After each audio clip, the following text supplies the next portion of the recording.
J'ai découvert la maladie, ça fait 4 ans à peu près. Suite à des examens sanguins. Et donc, j'ai commencé par un traitement DPCA. C'est-à-dire? C'est-à-dire des poches pendant à peu près 2 ans, 2 ans et demi. Et là, depuis 6 mois, je suis avec la DPA, une machine. Donc, je fais le traitement la nuit. Donc, je commence entre 9h et 10h le soir. Et le traitement se termine entre 5h et 7h le matin. Bon, donc on va faire la préparation de la machine. Donc, j'ai mis un tabouret qui se glisse sous la table. Et donc, on va mettre la machine en route. Donc, enlever la protection plastique. Alors après, il faut presser sur la poche pour faire le mélange des produits. C'est physique quand même. Ah oui, c'est un peu physique. Voilà, donc on va prendre la deuxième poche. Voilà, et la troisième. Il y a 3 cycles et 3 échanges de produits. Donc la machine va injecter, puis repomper le produit. Et donc il faut 12 litres de produit pour la nuit. Le péritoine est constitué de 2 membranes qui tapissent la paroi interne de l'abdomen et entourent les organes. L'espace entre ces 2 membranes est appelé cavité péritonéale. Dans cette cavité, on peut introduire une solution de dialyse. Comme le péritoine contient beaucoup de vaisseaux sanguins, la surface d'échange entre le sang et le liquide de dialyse est importante et permet une bonne élimination des déchets contenus dans le sang. C'est la dialyse péritonéale. La connexion se fait par un petit tuyau souple, le cathéter de dialyse péritonéale, placé chirurgicalement dans le ventre, sous anesthésie.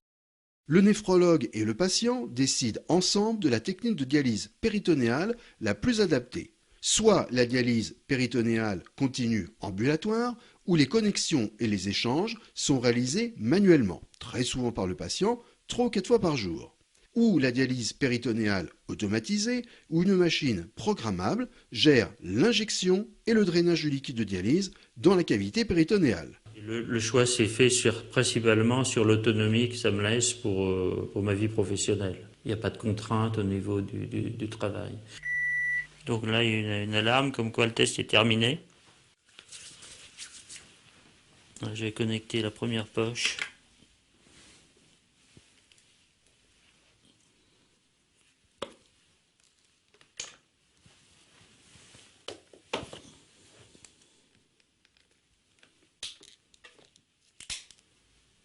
Casser la canule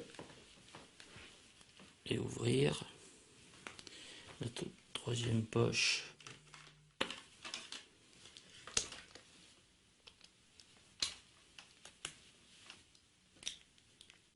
Et maintenant, il faut la poche d'évacuation des déchets.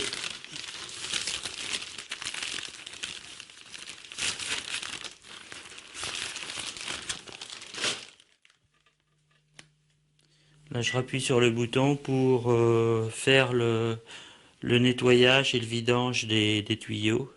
Donc là, j'attends à peu près 5 minutes. Et ensuite, je peux me connecter ce tuyau-là à ma connexion. Et appuyer sur le bouton pour 9 heures de traitement. Peut-être le premier soir, j'ai peut-être hésité, mais non, après tout de suite, il n'y a pas de problème, quoi. Le soir, je regarde la télévision jusqu'à 11h minuit et après je dors. Et la machine me réveille le matin. La dernière vidange, généralement la machine, ça me réveille. Le matin, ça m'arrive d'avoir fait 2 tours et d'avoir le tuyau entouré autour du corps, quoi. Mais c'est pas un problème.